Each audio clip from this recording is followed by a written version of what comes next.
So just imagine in the morning, I get up and it's home. It's what I'm used to, and now I've been whacked and pulled into St. Anne's, kicking and screaming, basically. 2 boys ran away. They brought them back, and they had perished. They had died, and they brought them back on toboggans. We were electrocuted in the electric chair. It sat in the dormitory. If you don't behave, you will get electrocuted. And then we were told that we're going to be electrocuted.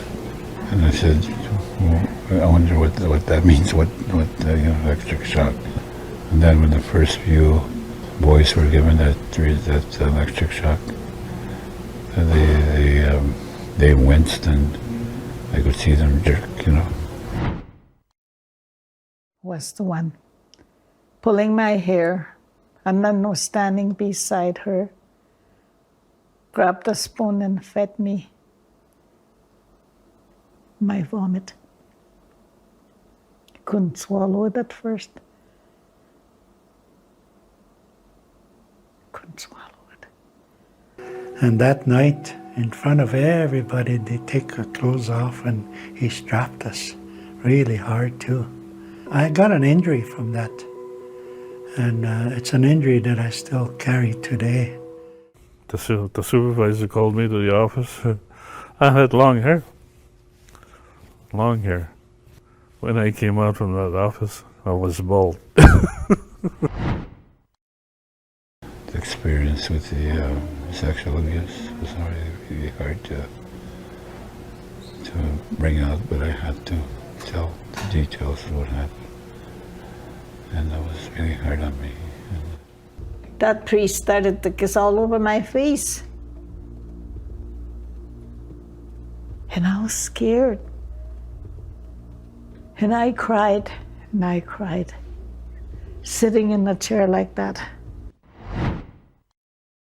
I tried to kill myself a few ways. One was to bang my head on, and this is on the cement wall, stuff rags or whatever I could find up my nose to stop my breathing.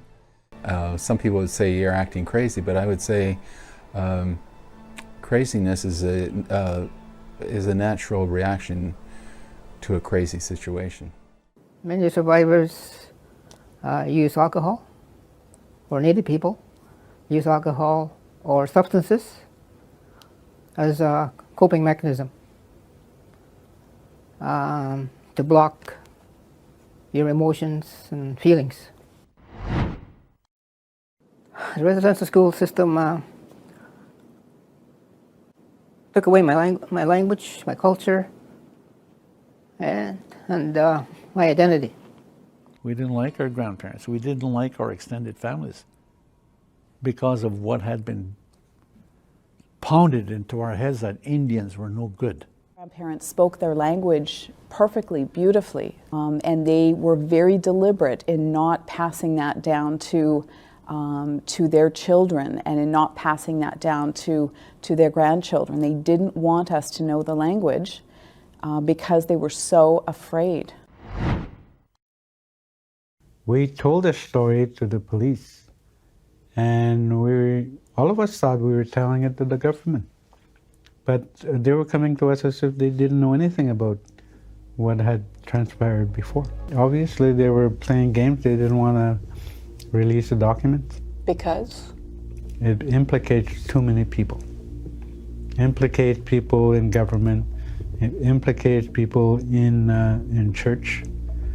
Why would you hide something if it doesn't implicate? National Truth and Reconciliation Day is a day to honor all Indigenous peoples in Canada. It's about rebuilding relationships.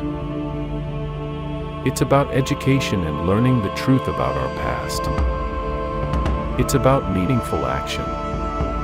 And it's about shared responsibility. It's about addressing the injustices, the discrimination, and the violence. National Truth and Reconciliation Day is about taking concrete steps to move towards a better future together.